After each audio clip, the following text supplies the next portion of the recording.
you ever thought to yourself what it would be like if Kevin McAllister was a miners' union assassin? Find out today.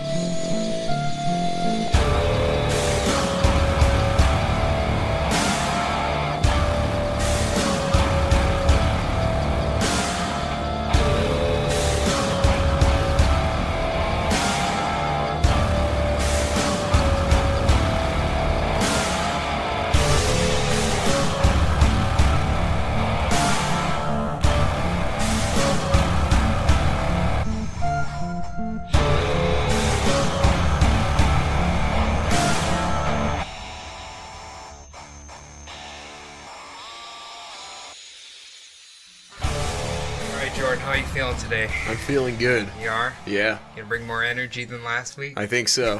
More than the lump of coal that you were. Listen, man, that elevator shaft wore me out. It seems that way. Now. Yes. We might as well get the intro started right away, huh? Okay. Yeah. Let's do it. Hello and welcome to another episode of the Bubble Butt Podcast, the only podcast on the internet that uploads weekly. Who knows what it'll be about? Certainly not me. My name is Adam. And guess what, guys? Oh. Right off the bat, fuck Jordan. Yep. Fuck Cody. We're going to go right to special guest Phil from the Subliminal Deception Podcast. How are you, brother? Doing great, man. How about yourself? Oh my gosh, I'm so good. You are on shit, Mike. Phil, this is a surprise visit. I didn't know you were going to be here. You Did you know you were going to be here? I knew. Yeah. I bought the tickets about a month and a half ago. Did you know he was going to be Yeah. here? Yeah. I thought I told you. Nope. No. I never told you You once. kept us in the dark. Oh. That's right. I So had a you walked dream, in though. the door and you're like, why is he here? Here's what happened. I had a dream last night. I was like, somebody's going to be on the podcast. And then I saw a shiny head through a Jeep window, and I knew that it was Phil. You thought it was Moby. I did. Definitely. How the fuck is Moby in that goddamn Jeep We're right about to blow up. I don't know. I don't know if you want Moby's support. Maybe you want Moby's support here. I'd take it. I He's guess. got a following, right? He just released a book I seen. What's it called? I don't Probably know. something to do with veganism.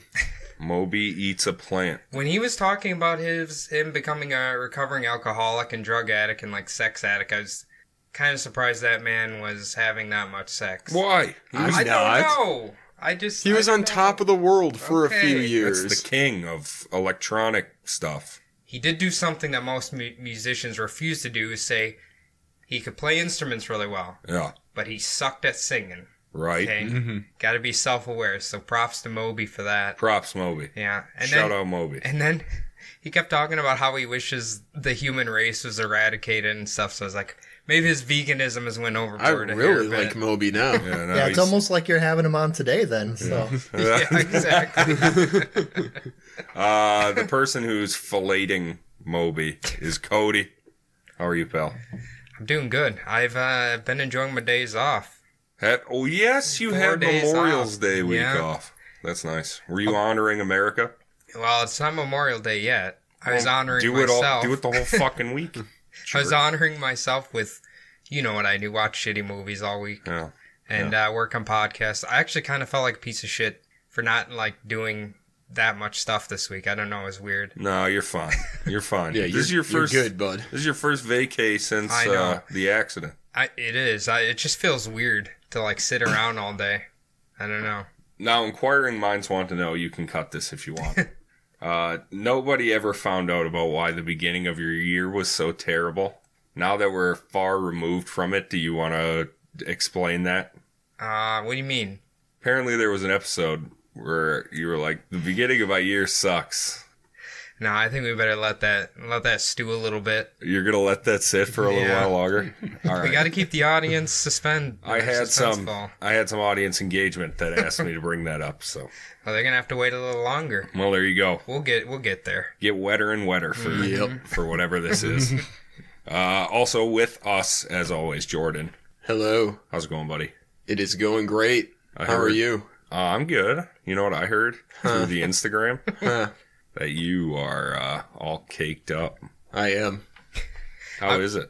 It is fantastic. I was gonna say his Instagram literally looks like the beginning intro to 40 Days and 40 Nights. You know where they have like the love montage and they're holding hands and shit? With Harrison Ford? No, what's the one with Josh Hart in it? Wait, it might Where he doesn't have sex for 40 days. Oh yeah, I think that is it. Okay. Yeah. What's the Harrison Ford one? I don't know. 7 days and 6 nights. In the Caribbean, starting at $13.95. That's where he's like a drunk pilot, right? And he... Crash Lands or something? Yeah, That's him in real life. Wait, isn't that Fool's Gold with Matthew No, McConaughey? Harrison Ford is in that. That is a weird-ass movie, too. Fool's Gold. I've only seen the beginning. I like how blue the ocean is. Yeah, it's beautiful. Just like Into the Blue with Paul Walker. Anyway, get back to Jordan's love story here. Jordan, continue. Yeah, I don't know. I'm like just all in on her. It's fun, man. Like level 5 clinger in? Yes. I just sit outside her apartment waiting for her to wake up. It's like, hey, Amy. Have you wrote her a Druid song yet? We don't really write love songs, Cody. Just It doesn't We're a have to bunch of be. angry boys. write a put her- riff that yeah. you lick out on your bass during the set. So wait, what's going to happen if you're an angry boy and now you're happy? I mean, do they have to find a new bass guy or what's going on? Well, I don't write the lyrics, so I think we're good. But your presence on stage is going to Oh change. no, I'll still be an angry boy on stage. I hope I think so. I've talked about it before. Well, she like can't- 10 minutes before we go on, I just walk away from everyone and just get myself as angry as possible. Hell yeah. What gets you angry, Jordan? What gets you Thinking, riled up? thinking Ham stops canning beer. Yes. But wait, what if not getting laid was the thing that got you the angriest? Oh, You might We got Dr. Phil in the house Oh, breaking boy. him down psychologically. Yikes. He's fucked. Amy, you have to hold out before shows. We'll have to tell her to dump you before you go on. Yeah. And take me back right after the set. We'll see. Listen, I think that's everybody out of the way. I think so. We're about 8 minutes in, Let's dive which in. is great. That's actually a So, really quick intro for it's us. solid. It's solid. What's going to happen now, Cody, is you are going to take the story reins back from me. We're Finally. leaving Minnesota. We are. We're staying in America, kind of. But we're diving into Harry Orchard, the Dynamite Man. Now, That's what I'm talking about. Yeah. when I seen the Dynamite Man, I instantly thought back to the Anarchist, where Yeah. one of you were saying like you want to dynamite someone's ass. Yeah, well, they wrote that. They were like, we will dynamite you.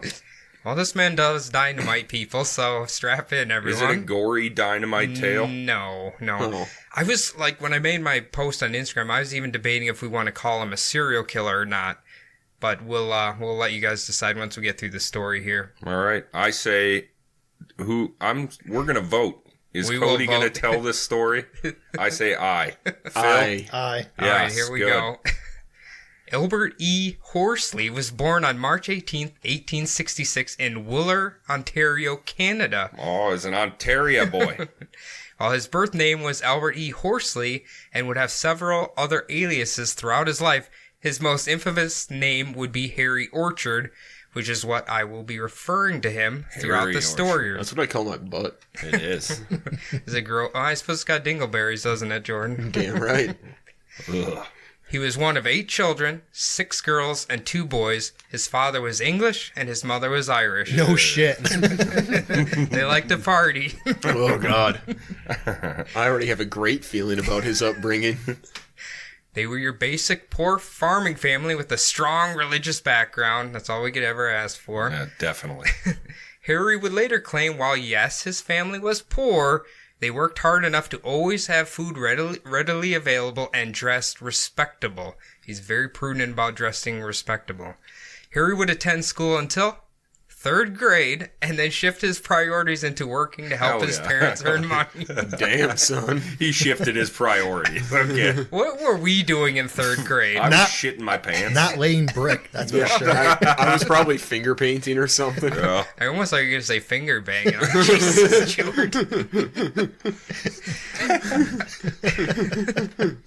He would work as a farmhand all the way up until he was 20 years old, and all the money would go straight to his parents. It seemed like that was a Canadian law. Like, all the money you earned up until 20 years old, you had to give it to your parents. I don't know why, but Harry would have to work almost every day of the week throughout his younger years. He would later say his favorite day of the week was Sunday because he would be able to go to church with his family. Oh, that's sweet. I fuck Sundays, man. They gave his back a break one day a week. Yeah, that'd be my favorite day, too. He gets to sit in a pew instead of slaving away on the field. The weird thing is he says he loves God. I don't know. Good for him, man. Him and Case Keenum. Listen, we all need a little God in our lives. When he reached the age of 22, Harry decided to spread his wings and try another career choice, which meant moving to Saginaw, Michigan. I'm pretty sure Saginaw. I think it's Saginaw, right? Saginaw. I've always heard Saginaw. Is it? Well, all right. Saginaw. I only know Tomato. because Saginaw is supposedly one of the most haunted cities in America. That's Savannah, Georgia. No. This was severe Native American massacre around this area. Oh, back in the day. So it's a curse. By 8 Mile. I guess. I don't know. I think it's more north. But. Now, at this time, Saginaw was one of America's leading lumber locations, so Harry would work as a logger for one season before returning to Ontario. He soon fell in love and married a woman, of which we do not know her name, but we do know she was an employee at a cheese factory. Listen, I would put a ring on that You all got the day. hookup. You got it. Baby, bring home some blue tonight. Is that a romance cheese? I don't know. how he I just really like blue cheese. That's how he warms up Amy with some stinky blue cheese. Listen, that woman does love cheese. And it's Awesome. fantastic. That's what I'm talking about. In Harry's self-wrote autobiography, he would go into extreme detail about all the inner workings of the cheese factory and the cheese business in general, but we would fill an entire podcast just trying to go through everything he was talking about in regards to cheese. I wish I think was that kidding. should be next week's episode. I wish I was kidding. It was 2 chapters of cheese. You don't need to know that much about fucking cheese. You don't know my life. Hold up, boys. Soon his wife would give birth to a daughter, which caused her to not be able to continue her career with the cheese factory. This in turn caused a problem for Harry, and that was because he, quote, lived way beyond my means and was in some debt, and my credit was not so good. Around the same time, he fell in love with another woman. Wow. Baller. He did it for the cheese. Yep. So he decided to steal $500 to $600 worth of cheese and sell it. I feel like that's a lot of cheese. He's flipping cheese right Like Black market cheese. Oh my god. trapping cheese. Back then, that's like a train car full of cheese. Right. This is the best gorgonzola in Canada, okay? Listen, this is actual mozzarella de buffalo. Then decided to burn down the cheese factory, collect the insurance money, clear his debts, abandon his wife and daughter, then his newly found lover and him would move to Pilot Bay, British Columbia, but sadly, after 3 months, they would split up as well. No. The passion. So all this worked out for him. Yeah, he made out like a bandit, I guess. Man, That's what a smart. beast. He was the only game in town then. Burned down the cheese factory. I love this guy. And that began the great cheese shortage of the late If 1800s. it melts, is it just like a giant bowl of Velveeta in a microwave? It's city nachos. Oh, that's good. That's good. Harry then would move to Spokane, Washington, where he found an employment card for a milk car driver within the Coeur d'Alene area in Idaho. Now, the Coeur d'Alene area at the time was one of the busiest lead and silver mining districts in the United States. The mining towns within this area included Kellogg, Moulin, Wallace, Burke, Gem, and Wardner.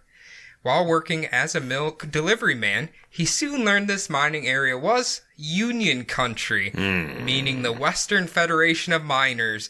It is common knowledge that anyone who would not join the Union was soon Run down the canyon. which meant not only deportation from the area, but usually resulted in a beating and occasional death. Yeah, well, that's what those scabs get. That's exactly. Don't disobey the labor union, boys. Naturally, Harry was a union man as well. Of course. Me too. It was the way to make money within these parts. Eventually, Harry saved up enough money from his milk deliveries to purchase a 1/16th claim at a new mine in Burke called the Hercules. It costed $500, and he put down a down payment of $200. He also went into the coal and wood businesses on his own. Wow. Yeah, this guy's an entrepreneur. He's actually pretty good that way. He's a bootstraps guy, yeah. He actually did extremely well for himself. So much so, he eventually began to spend all of his money on hard liquor and began to gamble way more money than he actually had. The mining town was filled with tin horns, and when Harry's debt accumulated too high, he was forced to sell his stake in the Hercules mine. His 1/16th claim. Do you know what a tin horn is? Isn't that because of the things the Union cavalry wore? Or is that not true? No, apparently what a tin horn is they're people who pretend like they're really rich, but they're poor and they're like shiesty card game guys. This is the description from the dictionary. Wow. Tin horn gamblers tend to make up for the poor quality of their gaming equipment by a dressy appearance and showy demeanor. So they're Jordans of the gambling. I was just going to say, that sounds exactly like me. What's a charlatan? Is that close to that? That's just like a huckster. Okay. Yeah, a little bit. It'd be close. Let's just keep making up words for shiesty people. Why not, man? He then got a job as a mucker at the Tiger Poor Man mine in Burke, which employed 400 Union miners, but trouble was beginning to brew within the Union, so much so that the Union head, Ed Boyce, told his workers to purchase firearms and learn how to use them. He said, The operators are going to bring in thousands of scabs, and we must prevent it. Or at least, drive out the scabs. Of course. Things came to a head on April 29th, 1899, when the Burke local union called a special meeting around 7 p.m. They reported that the Bunker Hill and Sullivan mine in Wardner, who were striking, had resumed work filled with a crew of scabs, and they needed to take direct action. Grab your hammers, boys. That's right. Oh, they got guns, Phil. Oh, okay. They're ready to go. Oh, They have hammer guns. What if they're just full of pickaxes, probably. Shit, man. Did Blunderbusses. I forgot to say, do you know what a mucker is? It's probably someone Did who we just talk- has to, like, dig through the mud. Apparently it's someone who just loads the shitty rocks onto a train car. Oh. That sounds fucking terrible. Worst job. Ugh. Ugh. After the meeting ended, a gang of masked men armed with rifles and revolvers held up the Northern Pacific passenger train. They informed them they were going to attach a string of boxcars. After that was done, 400 men, fully armed, then loaded onto the train and headed for Wardner. 400 men. 400 men. That's a fucking war party right there. It's Gotta like get the rid of these. minor Dothraki. God Gotta get damn. rid of the fucking scabs, man. That's rad. They would make a stop at the Frisco Magazine mine near Gem. Many of the men would break into the big powder house and load 80 boxes of dynamite onto the train. And of course, even more armed men loaded onto the train as well. This is highly organized. This is the greatest shit of all time. I love it.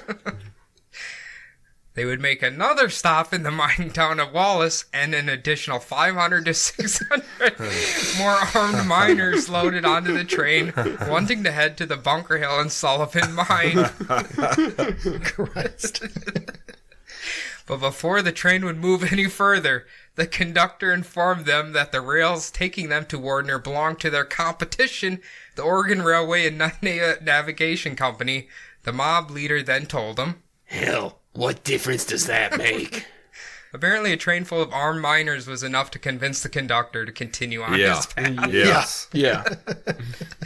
1,200 men were shouting and singing on the train while en route to take out those scabs. Harry later said this about the scene. It all seemed like a gigantic picnic or a 4th of July celebration. I doubt if any of us that day thought we was breaking a law by stealing a train and forcing its crew to run us where we wanted to go. And regardless of other trains, I had a loaded revolver in my pocket, like hundreds of others.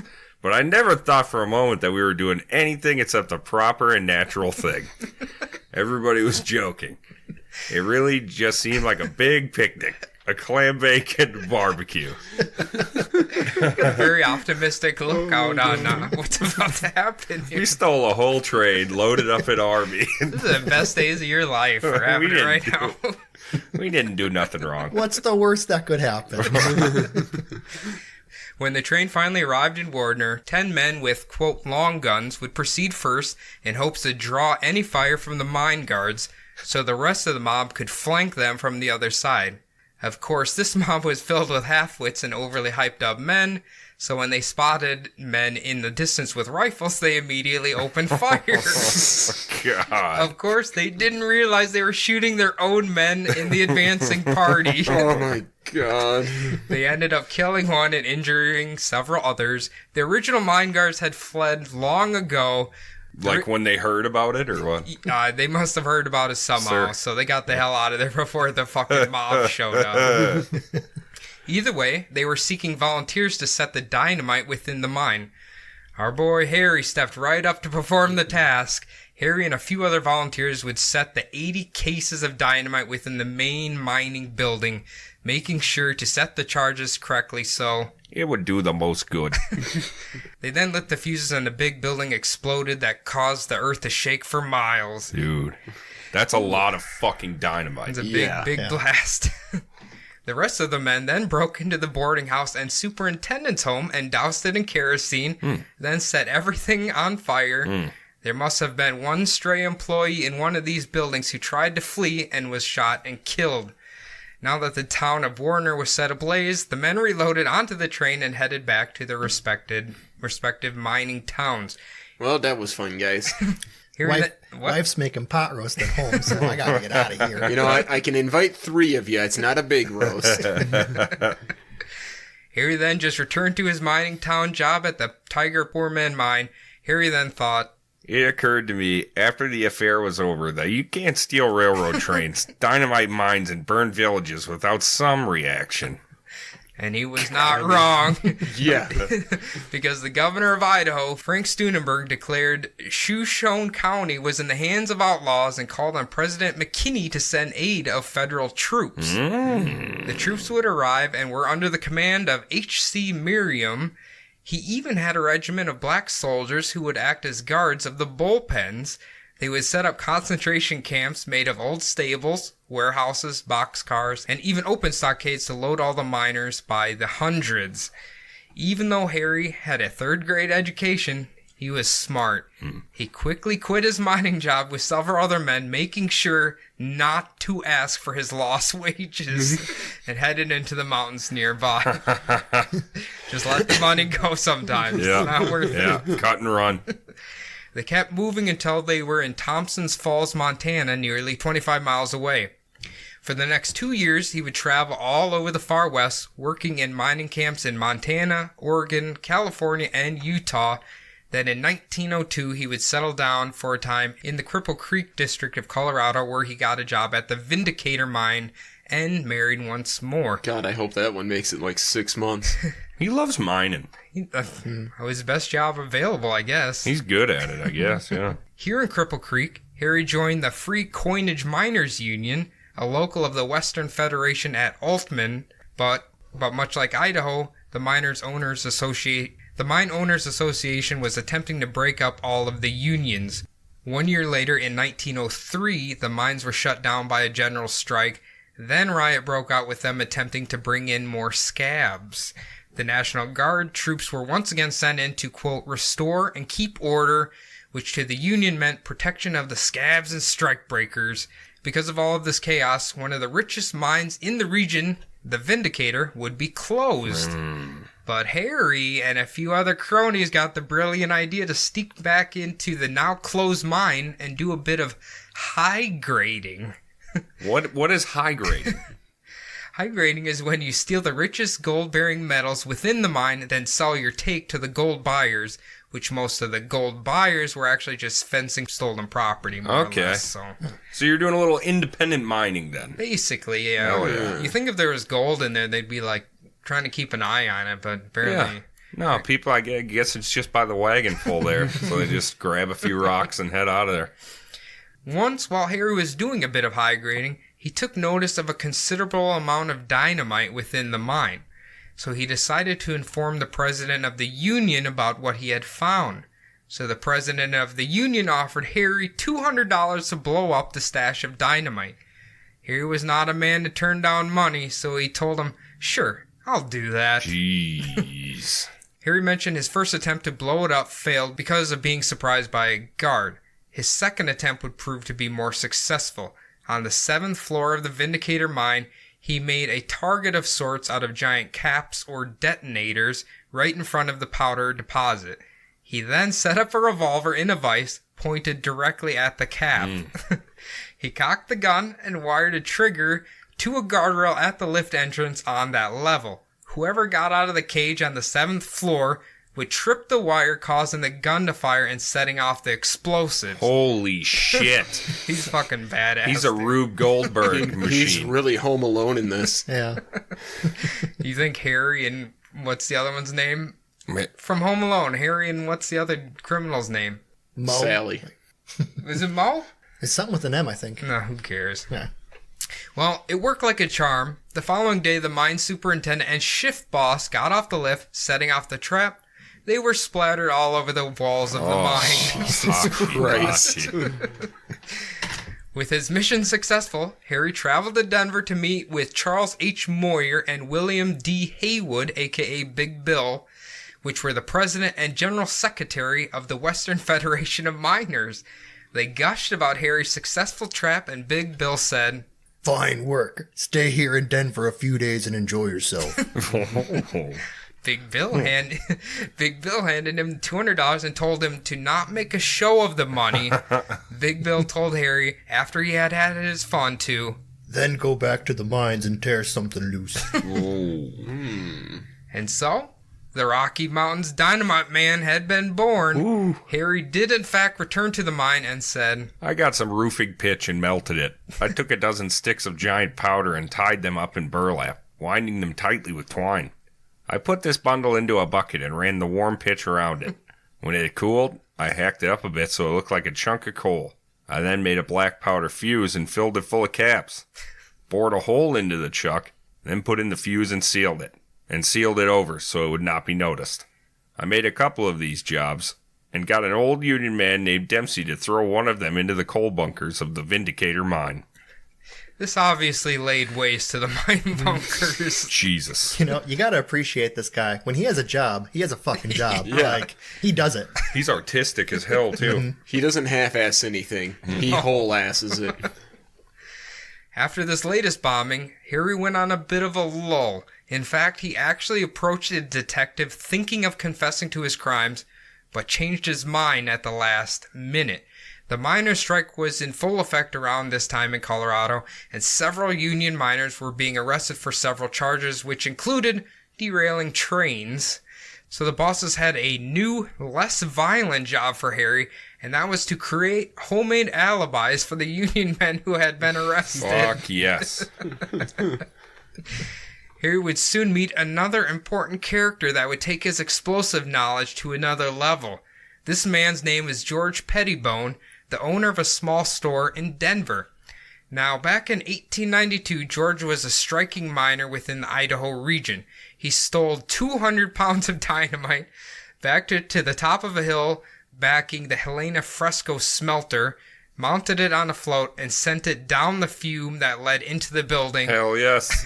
That's the best flume ride of all time. Right? It reminds me of like fucking, I don't know, Donkey Kong in the mines for some reason. Yes. I'm hearing the Donkey Kong mine music right now. One witness said, The whole smelter went up like an umbrella. George would serve 8 years in prison and was blacklisted by the Mine Owners Association, obviously. Yeah.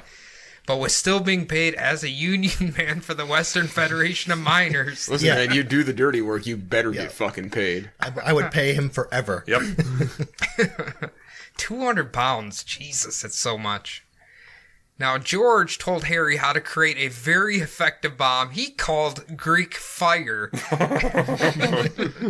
which was composed of sticks of phosphorus, bisulfide of carbon, benzene, alcohol, and turpentine.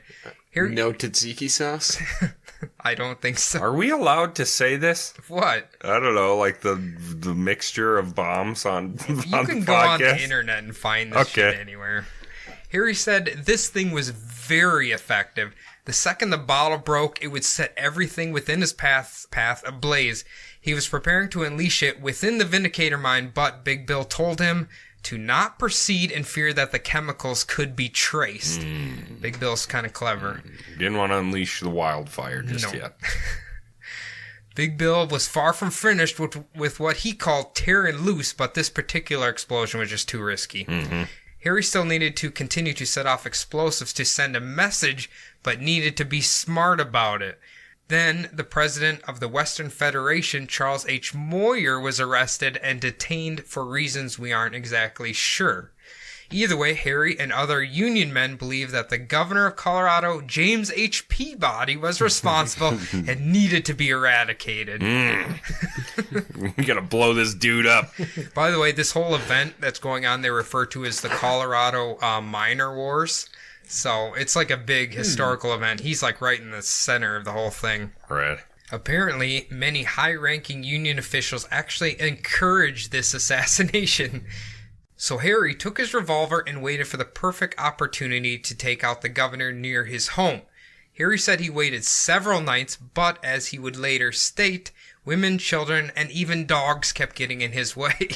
Okay. He said them damn dogs kept blocking his shots. But there was another person who needed to be assassinated in the meantime, named Lyle Gregory. Gregory was a mine detective who was extremely hated by Union miners, and when he showed up in Denver, why not take him out? So George Pettibone told Harry to perform a mutilating operation on him. Jesus. So Harry and another man named Steve Adams tailed Lyle Gregory around Denver, but could never seem to find an opportunity to mutilate him. So instead, when Gregory was exiting a saloon, Harry ran up, shot him, killing the man. Harry then swiftly fled the scene. That's an escalation. Yeah. That's pretty open and bold. Oh, we're just getting started with Mr. Harry here. Oh, yeah.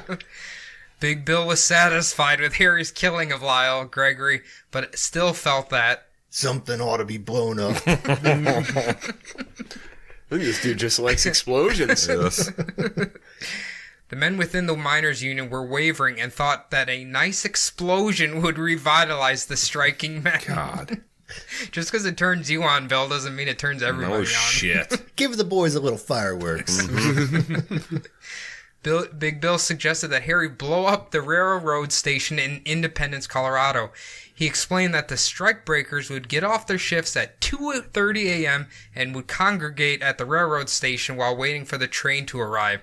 So Harry agreed, and he later said this. You know what? Before I read that, that's fucked up. He's trying to blow it up with all the dudes on it. It was like, I would get it if he was trying to do it when... nobody was there? Yeah. Yeah, he likes blood. This is bad. All right, here I am. I'm getting into character. I went to Cripple Creek that afternoon with a couple of smaller bottles of acid and some other rigging. I broke into a powder magazine and took 2 50-pound boxes of dynamite and hid them within easy distance from the Independence Railroad depot. Late that night, I prepared a bomb under the station platform. The mechanism was a simple job and consisted of the powder, some caps, a bottle of acid, and a little windlass, which when turned, would pull the cork from the bottle and permit the acid to run out. This would explode the charge, but setting the bomb in place took some work. I had to crawl a long way on my belly under the platform. It was dark and cold. Hooking up the windlass to the cork was a ticklish job, but I managed it. Then I attached one end of a long wire to the windlass and backed out from under the platform with the other end. I ran this wire into the bushes and up to an abandoned ore house on its siding. Then I sat down to wait. Through the dark, I could hear the strike-breaking miners. Quite a crowd of them coming out of the mine and going up to the depot. The train was on time. I heard her whistle for the station at 2:35 a.m., and a moment later she hove in.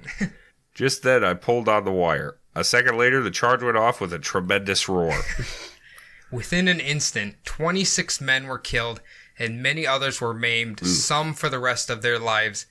After Harry's successful mission, he decided to take a much-needed vacation. So with the money he had earned, he headed to Wyoming to do a little hunting and fishing. Yeah, man. He's got to unwind after that one. That's how you get the, All the PTSD out of your head. Yeah, something to get the like that. screams of men out of your brain. Then returned to Denver a few weeks later, and Big Bill had another job for him. God. This time, they wanted him to take out Fred Bradley, who was an official for the Mine Owners Association. Big Bill told Harry, They won't be satisfied until the Union is driven out of every camp in the West. Big Bill had already sent 2 men in an attempt to murder Bradley, but they had failed. Harry agreed, and George Pettibone gave him $200 and a bag filled with tools he would need for his mission. Harry then left Denver, heading for the Pacific coast.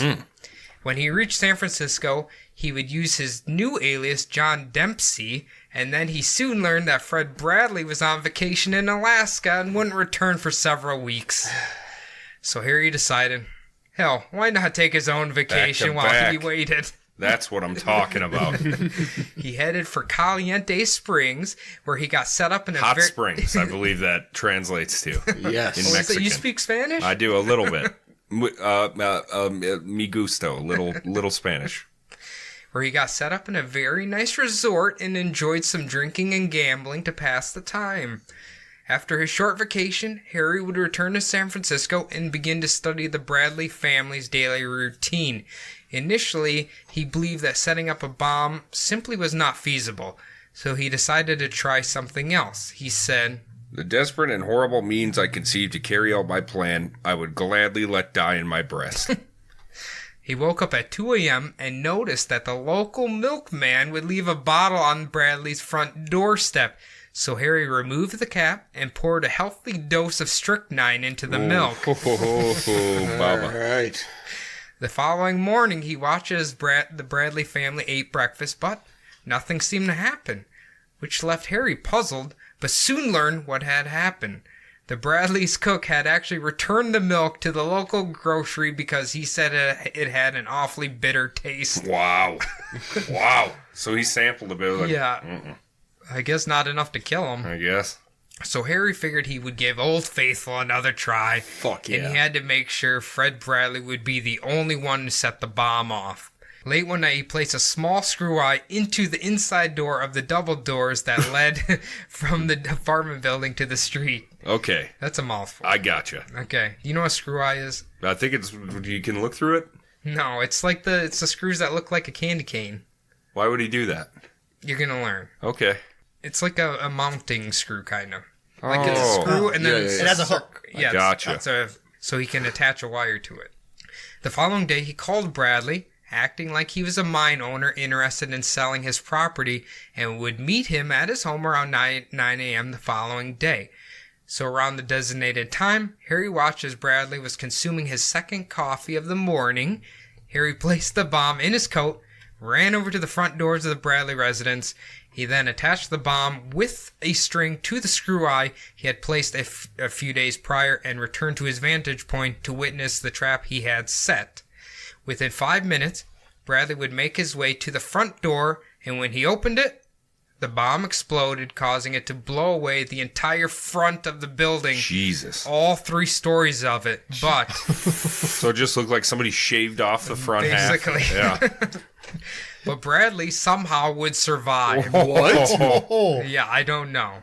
He was in the hospital for several months and lost some of his hearing and eyesight, but he was still Holy alive. shit, dude. Jesus. That's a lucky son of a bitch. It's like those dudes that dive on grenades and then somehow don't get hurt. Does that actually happen? I don't know. I've seen it on the TV. Happened on TV. That would be real. After the bomb went off, Harry was staying at a rooming house and decided he needed to take a nap. All of a sudden, he was awoken by loud pounding at his door.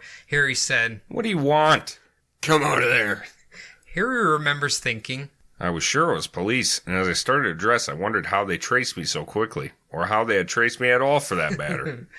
but it was not the police. It was actually a new landlord who was kicking out the old landlady and her roomers because she did not make her payments. Damn, the landlord's landlord. Yeah. Who watches the watchman? I was like, how does that even happen? I don't know. That's What the crazy. fuck?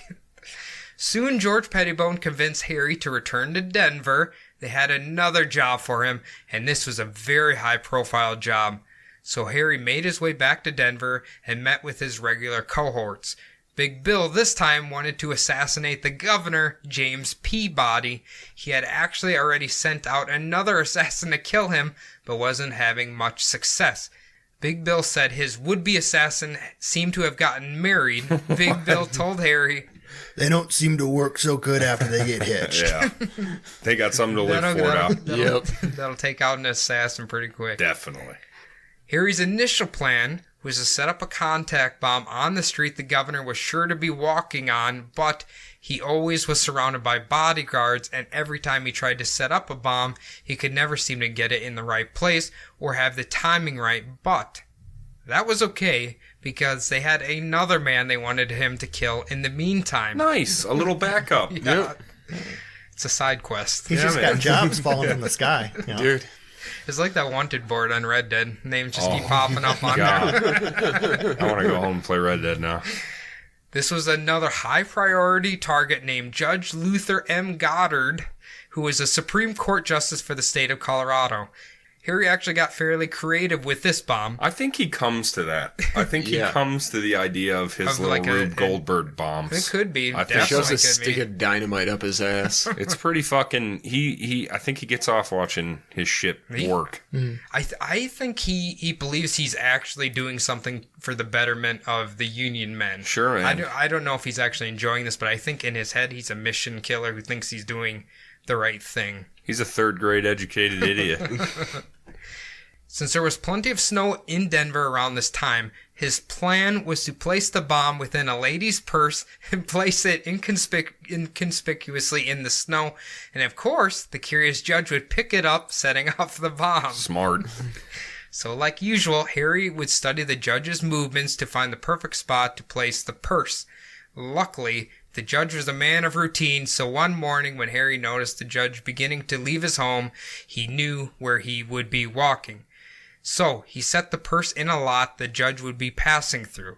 Now, right before the judge reached the lot, he was hailed by one of his acquaintances. "Hey, Judge, check out the Drood album."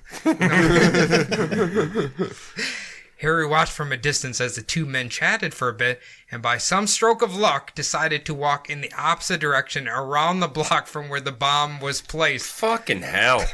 Could have Can't been a catch new a break. This is could like have a- been a new whorehouse opening up. That could be. Oh. This kind of reminds me of is it Roadrunner, who always just seems to be walking around the traps? Yep. Finds like another hidden path.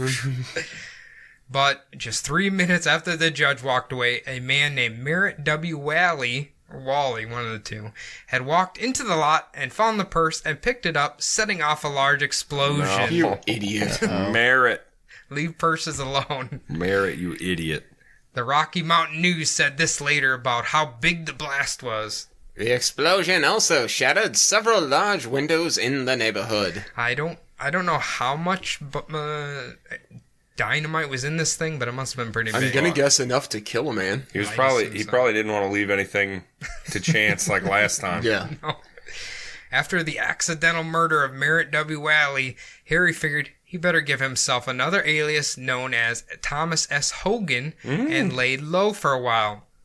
So Harry now got the brilliant idea to begin selling insurance to Midwestern farmers. He sold insurance for, Fire, hail, and cyclone. although he later said this wasn't exactly the most exciting job. I can't imagine that's filled with a lot of I haven't killed anyone in 3 months. I know. I figured it would just be a thrill factory.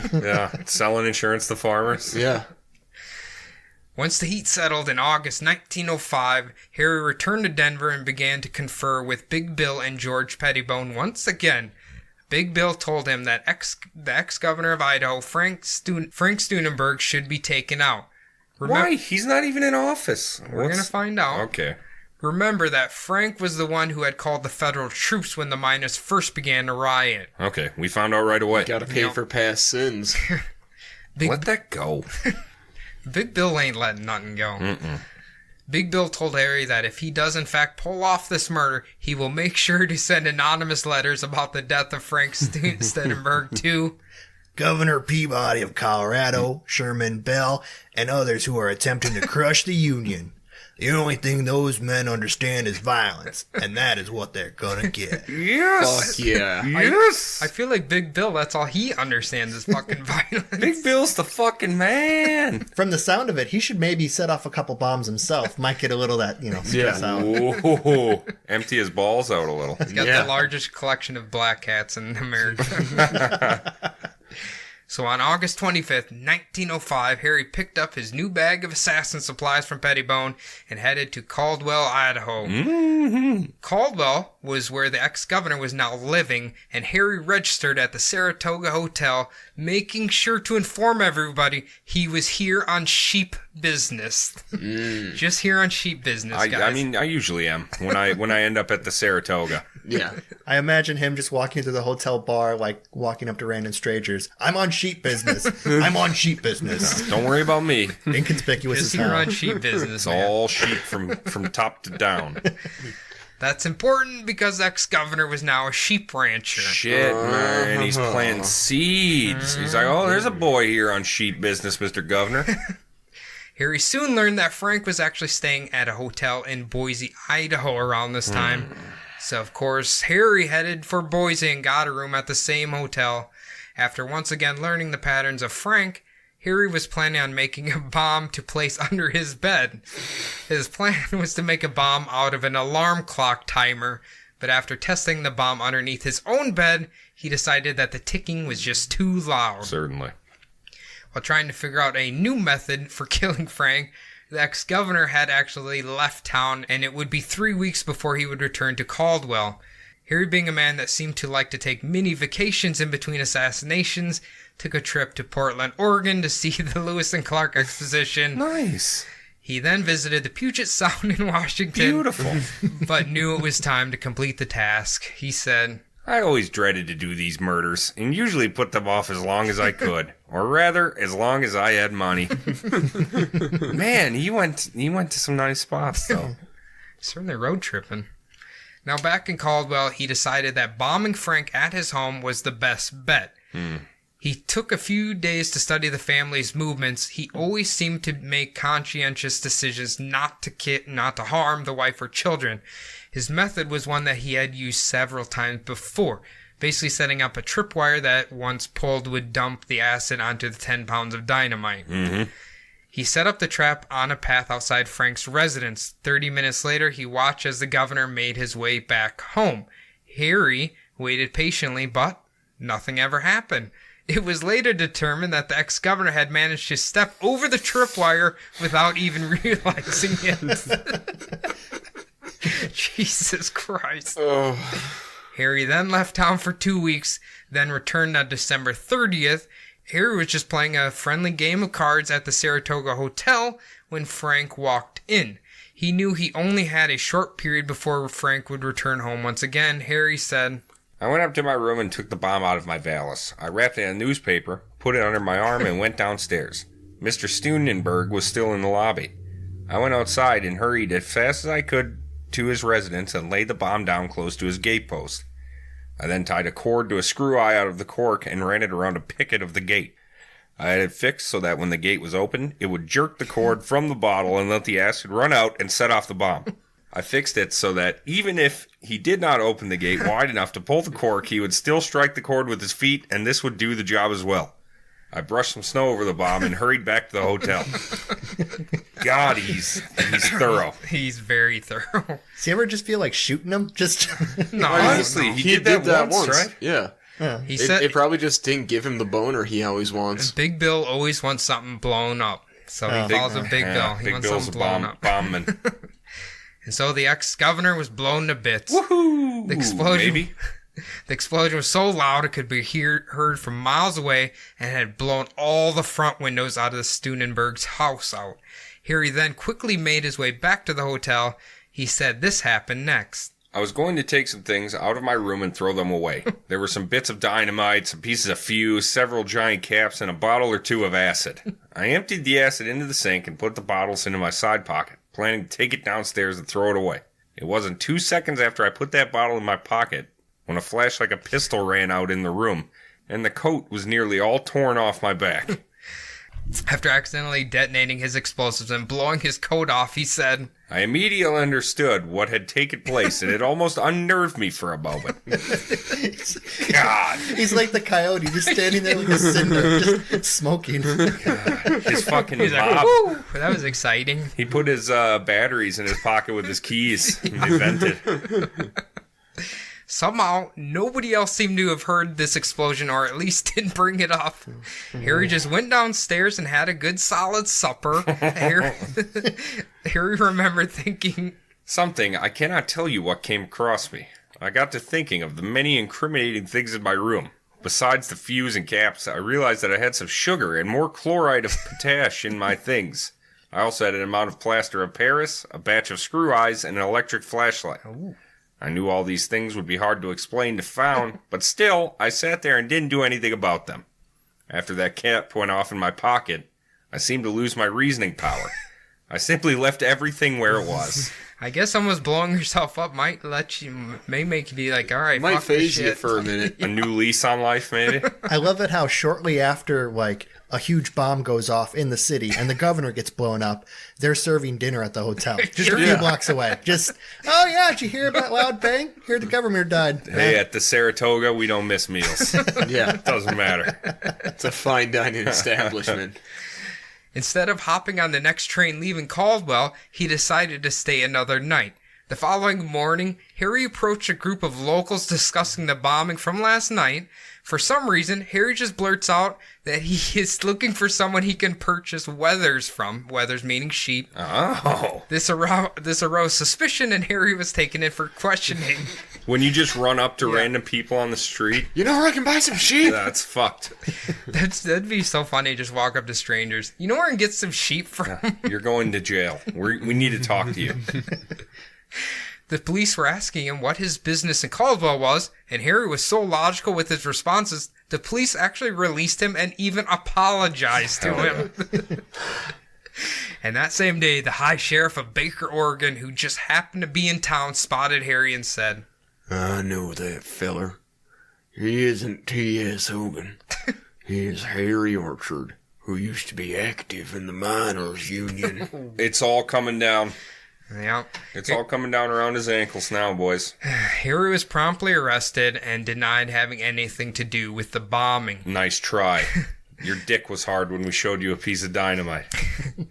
But because he had left all his explosive gear in his hotel room, the police soon found it, and the news of the assassination got the attention of a very important detective. The detective strolled into Caldwell wearing his gold-rimmed glasses, enormous mustache, and cutaway coat. His name was James McParland, head of the Denver office of Pinkerton National Detective Agency. Damn Pinkerton! Kill those fucking Pinkerton! If he's a Pinkerton, you know that mustache is issued. to Oh, him. sir. Not grown, issued. Yes, sir. And the gold rim glasses, like, you have to complete the look. That's it. I'm playing Red Dead when Jordan, I I get home. kind of feel like you could have made a Pinkerton. You could have been a good Pinkerton, probably. We'll give it a shot. Except for the detective part. Yeah. Sorry, Amy, I'm growing You just my got mustache. the mustache. Be a Pinkerton, like, You think- model. I think people get arrested for stealing a Pinkerton's mustache. I think so. Is I that think government issued? that's a sir? hangable, Listen, I think you need a permit to look at it. it's a hangable offense.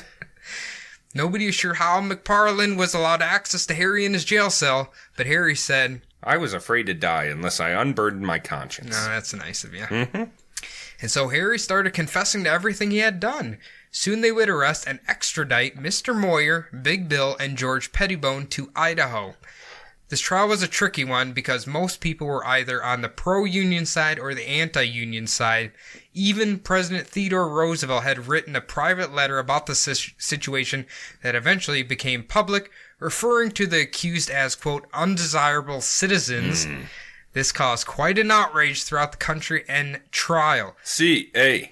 Ken Burns. Oh, does he mention this? He talks about this part, in fact, like, Does he? in detail on that, the Roosevelt's documentary, which I'm watching right now. So I'm sure it mentions this. The Union miners began wearing buttons that said, I am an undesirable citizen. Certainly. The unions around the country set up protests and meetings and managed to collect several large donations to pay for the defense's counsel.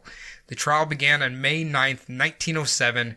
The defense was attempting to discredit all of Harry's confessions. The lawyers later claimed that Harry was...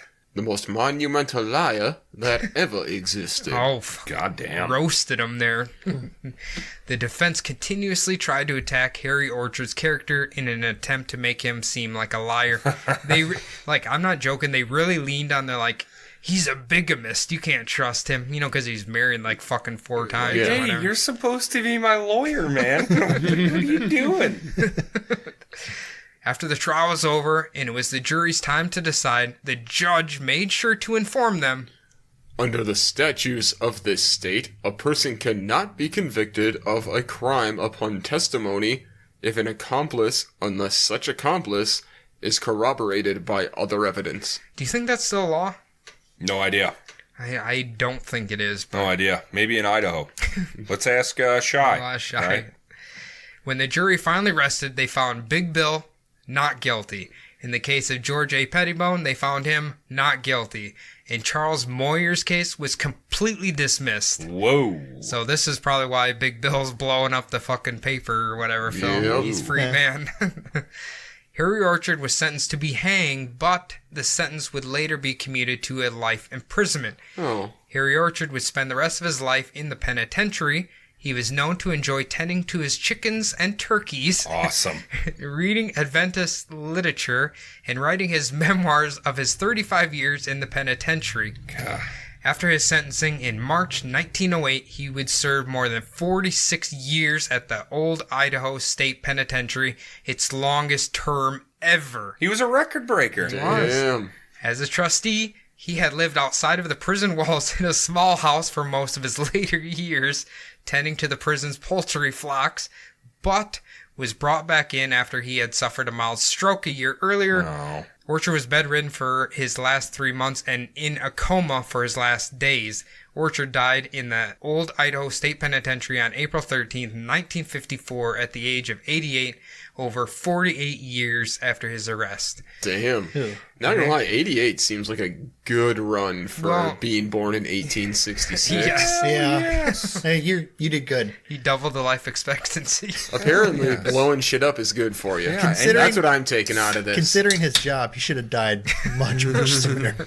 He played with Dynamite a lot. Yes, he did. I mean, I guess the secret to eternal life is chickens, turkeys, and God, so... Sure. And Just do that. And the Seventh-day Advent. Yep, that's all you gotta do, and you live Certainly. forever. That's great. So what do you guys think? Was he a serial killer?